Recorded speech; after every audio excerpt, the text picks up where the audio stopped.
신앙인으로 산다는 것이 다른 사람들에게 이렇게 바보처럼 보여지고 살아야 되는 것인가?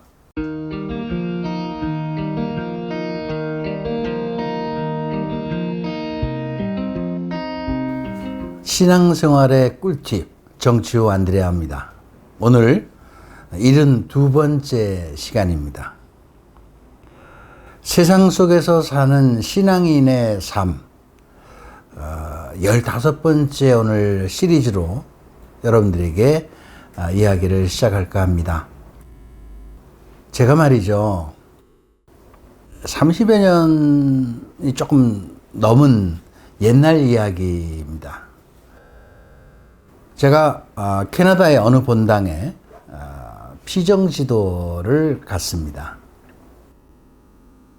피정이 끝나고 거기에 이제 그 본당에 계신 분들이 뭐가 아쉬웠는지 계속 상담을 해달라고 해서 그야말로 어느 집에서 준비를 하고 있는 거예요. 그 집에 갔더니 저녁 조금 먹고 나서는 바로 상담을 해달라고 기다리는 사람이 24명이었습니다. 그 시간이 밤 10시 반이었습니다. 너무나 사실은 좀 개인적으로 황당했죠. 아니, 이 밤중에 이 많은 분들이 상담을 하기 기다리면 집에 안 가겠다는 건가? 어떻게 하겠다는 건가? 좀 황당했습니다. 그런데 정말 그분들이 집에 가지 않고 24명이 꼬박 밤을 새면서 기다리면서 상담을 새벽까지 24명이 다 했습니다. 저도 잠 한숨 못 잤죠. 그렇게 하고 하여간 거기서 며칠간의 피정을 다 마치고 그 다음날 아침에 이제 정말 잠도 못 자고 이제 공항으로 바로 가는 길이었습니다. 근데 그 지역에 사는 어떤 분이 이제 물론 상담을 했던 분 중에 한 분이지만 차로 공항까지 모시다 드리겠다고 해서 대기하고 있었어요. 자매님이었습니다. 중년의 자매님이었는데 굉장히 좋은 차, 굉장히 당시에 좋은 차입니다. 좋은 차를 가지고 계셔서 저를 이제 좋은 차로 모시겠다고 해서 그 차를 탔습니다. 앞에 탔죠, 물론. 그 차를 타고 이제 공항으로 한참 가다가 갑자기 절 보고 저기 선생님 노래할 줄 아세요? 그러는 거예요. 노래요? 할 줄 알죠. 그러면 저 노래 하나 불러주실래요? 이러는 거예요. 깜짝 놀랐어요. 아니 뭘 갑자기 차 안에서 무슨 노래를 불러달라고 그러나. 그래서 제가 무슨 노래요? 그러니까 당시 그 김도향 씨의 바보처럼 살았군요라는 그런 노래를, 그 노래를 좀 불러달라는 겁니다. 굉장히 좀 당황스러웠어요. 이걸 어떻게 해야지? 내가 이거 노래를 불러줘야 되나? 어떻게 해야 되나? 왜 이런 노래를 나한테 불러달라고 하는 거지? 굉장히 좀 순간 어떻게 해야 될지를 제가 몰라서 굉장히 좀 망설였고 당황스러웠는데 뭐 원하는 거니까 뭐 사연이 있겠지 싶어서 제가 그 노래를 불러줬습니다. 제가 오늘도 여러분들에게 이 노래를 잘은 못하지만 좀 불러드리려고 합니다. 어느 날 난 낙엽 지는 소리에 갑자기 텅 빈 내 마음을 보았죠. 그냥 덧없이 흘러버린 그런 세월을 느낀 거죠. 저 떨어지는 낙엽처럼 그렇게 살아버린 내 인생을 잃어버린 것이 아닐까, 늦어버린 것이 아닐까, 흘러버린 세월을 찾을 수만 있다면 얼마나 좋을까, 좋을까. 난 참 바보처럼 살았군요. 난 참 바보처럼 살았군요.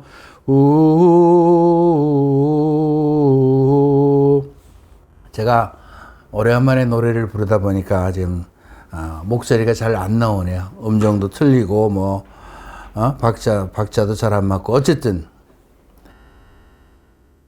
이 노래를 어쨌든 불러드렸습니다. 다 불러드린 다음에 제가 왜 이 노래를 저를 보고 불러달라고 했습니까? 라고 질문을 했더니 제가 어저께 선생님하고 상담을 했지만 참 저는 인생을 참 너무 바보처럼 사는 것 같아서 갑자기 선생님한테 지금 이 노래를 좀 듣고 싶어서 요청했습니다. 이러는 거예요. 어쨌든 그분이 이제 그날 저하고 공항에서 헤어지고 저는 오면서 비행기 안에서 참 많은 생각을 하게 됐습니다.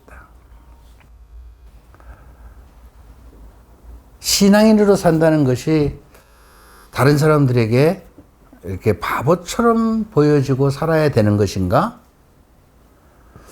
바보처럼 사람들이 살아가야, 신앙인은 바보처럼 살아가야 되는 것인가? 그런 생각, 참 머릿속에서 많은 생각을 하게 됐습니다. 신앙이니까 참아야 되고, 신앙인이니까 하지 말아야 되고, 신앙인이니까 뭐 이것도 안 되고, 신앙인이니까 뭐 어떻게 해야 되고, 신앙인이니까 손해봐야 되고, 뭐 해야 되고, 자, 이렇게 살다 보면 참 바보처럼 세상 사람들이 여기지 않을까. 그죠? 여러분들은 어떻습니까?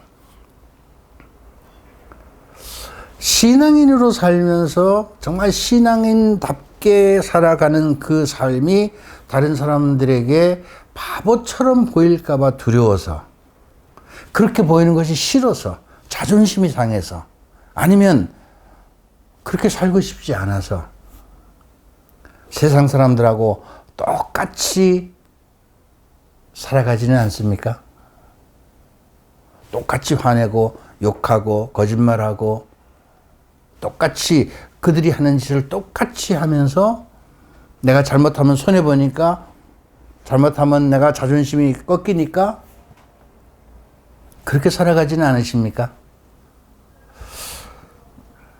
참 이런 면에서 우리는 이 세상 안에 살면서 굉장히 마음이 혼란스럽기도 합니다. 여러분들은 어느 쪽을 택하고 살고 싶습니까? 신앙인으로서 바보처럼 보이는 그런 삶을 살고 싶으십니까? 아니면 신앙인이지만 세상 사람들하고 똑같이 똑똑한 채 하고 살기를 원하십니까? 우리가 잘 아는 돌아가신 우리 한국천주교의 큰 어른이셨던 김수환 추기경님께서는 살아생전에 나는 바보처럼 살았다, 나는 바보다, 이런 말씀을 하셨습니다. 우리가 보기에 굉장히 훌륭하신 분이죠. 우리 대한민국 사회에 정말 한 시대를 어우렀던 그런 큰 어른이셨습니다. 그분이 스스로 자신에게 바보처럼 나는 바보다, 이런 말씀을 하십니다. 왜 그러셨을까? 그것은 바로 예수 그리스도를 닮은 삶을 살려고 하셨기 때문에 그렇습니다. 예수님이 누구십니까? 우리가 잘 아는 성경의 말씀을 빌린다면 하나님과 동등한 신분을 갖고 계신 분입니다. 본질이 같으신 분이십니다. 그러나 그런 본질, 동등한 하나님과 동등한 본질을 갖고 계신 그분의 신분을 낮추셔서 인간이 되어 오셨고, 또 우리 인간 안에서도 또 당신 자신을 낮추셔서 우리 인간을 섬기고 우리 인간을 위해서 자기 자신을 희생한 분이 바로 예수 그리스도 아니십니까? 우리는 그분이 나의 주님이시고 내가 믿는 신앙의 대상이라는 것을 우리는 잘 알고 있습니다. 신앙의 대상이라는 것은 그분을 본받고 가겠다는 것이죠. 그래서 우리는 때로는 손해를 보더라도, 때로는 억울하더라도, 때로는 화가 나더라도 참고 기다리고 또 기다리고 용서해주고 살아가는 겁니다. 그게 그리스도인이죠. 세상 사람들처럼 한 대 때리면 나도 한 대 때리고, 남이 나에게 속이면 그걸 되갚고 처벌하고, 아니 한마디도 지지 않고 내가 이야기하고, 미워하면 그 이상으로 응징하고, 이런 모습으로 우리가 살아간다면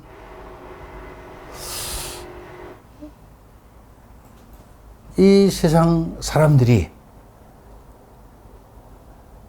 우리 신앙인들, 그리스도인들을 통해서 과연 예수 그리스도를 볼 수 있을까? 우리 김산 추경님 많은 분들 존경받았죠. 한국 사회 안에서. 그분의 고뇌, 정말 그 최고의 자리에서 많은 고뇌를 겪으시면서도, 그러면서도 당당하게 정의를 위해서 모든 것을 행하신 그분의 그 모습을 우리는 보았습니다. 참고 인내하고 정말 어려운 사람들과 함께 하면서도 정의를 위해서 당당하게 불의와 맞서는 그 삶. 그러니까 때로는 우리가 그러한 불의와 어떤 부패와 부정을 대놓고 싸워야 된다는 것. 비록 평소에는 참고 기다리고 용서하고 또 참고 살아가지만 정말 필요할 때는 그런 우리의 모습이 때로는 필요하기도 합니다. 그러나 총체적인 그 삶 안에서는 예수 그리스도께서 우리에게 보여주셨던 것처럼 많은 힘을 가지고 있고 권리도 있고 그것을 행사할 능력도 있지만 그 모든 것을 죽이시고 우리 인간을 위해서 희생하셨던 그런 삶. 결국 우리가 이 세상 안에서 예수 그리스도를 본받고 닮아간다는 것은 그와 같은 바보와 같은 이런 삶을 살아가야 되지 않는가. 저 역시도 제가 제 일생의 삶을 이렇게 들여다보면요, 참 바보처럼 사는 일이 참 너무 많습니다. 물론 제가 어리석기도 하고요. 뭐 아는 것도 별로 없어요. 그러니까 굉장히 어리석은 사람이기도 합니다. 그래서 더 바보처럼 살았는지 모르지만 때때로 사람들이 옆에서 저를 보고 선생님 그 어떻게 바보처럼 그렇게 하십니까? 어떻게 그렇게 당하고만 사십니까? 어떻게 이런 행동을 어떻게 그냥 참으십니까? 아니요. 기다려야 됩니다. 아니요. 용서해야 됩니다. 아니요. 하지 말아야 됩니다. 단호하게 그럴 때, 그러한 상황에 놓여 있을 때, 우리가 말하고 행동하는 그 기준은 우리가 그리스도인이라면 그리스도적인 사상 속에서 그 모습을 본받고 따라가야 된다는 거죠. 바보 같다는 소리 저도 참 많이 들었습니다. 바보죠. 그러니까 평생, 정말 평생을 이렇게 살지 않았겠습니까? 제가 평생 바보처럼 살았습니다. 그런데 정말로 사람들이 저를 바보라고 느낄까요? 그렇진 않을 겁니다. 여러분, 저 바보처럼 생각됩니까? 그렇진 않겠죠. 그러나 여러분, 우리가 세상을 살아가는데 신앙인으로 산다는 것은 어떻게 보면 다른 사람들이 바보처럼 여기더라도 그래 예수님이 사셨던 것처럼 우리도 그렇게 사는 것이 우리 신앙인의 삶이다 라는 것을 보여주고 살면 얼마나 좋을까. 그냥 오늘은 그냥 바램을 제가 여러분들에게 말씀을 드렸습니다. 왜? 바램이 아니고 이렇게 살아야 된다고 제가 여러분들에게 강하게 어필을 하면 때로는 어떤 분들은 반감이 살 수도 있고요. 마음이 불편해서 잠을 못 주무실 수도 있습니다. 그렇게 살기란 정말 어렵거든요. 다른 사람을 위해서 내가 죽기란 어렵죠. 남을 위해서 내가 희생한다는 거 더더군다나 어렵습니다. 다른 사람 밑에 들어가서 그 사람들 섬겨라? 못하는 거죠. 내가 가진 것을 팔아서 나눠줘라? 어려운 겁니다. 마음에 들지 않는 사람들, 때로는 내가 싫어하는 사람들, 때로는 마음에 어떤 상처를 주고 아픔을 준 그 사람들을 용서하고 이해하고 그 사람들과 함께 세상을 더불어 살아가야 되는데, 여러분, 제정신으로 살아갈 수 있겠습니까? 그렇게 살아가려면 바보가 돼야 됩니다. 그런데 그렇게 살아갈 수 있도록 우리를 도와주시는 분이 계시죠. 성령이십니다. 성령께서 여러분들을 그렇게 살아갈 수 있도록 도와주실 겁니다. 성령께 의탁하십시오. 나는 바보가 아니지만 바보처럼 살아갈 수 있도록 도와달라고 청하십시오. 제가 과거에 이미 그 신부님께서는 돌아가셨습니다. 제가 정말 젊어서 하나님께 제 삶을 봉헌하고 이제 새로운 삶을 이런 삶을 이제 시작하던 그 처음 순간이었는데, 첫 시작하는 시기에 저의 이런 모습을 보고 저의 이런 결심과 이런 삶을 말씀을 드렸더니 어느 신부님께서 저에게 이런 말씀하셨습니다. 평생 그렇게 살려면 똑똑한 바보가 돼야 된다. 저는 그 말씀을 지금까지도 마음속에서 깊이 새기고 살아갑니다. 똑똑한 바보가 되자.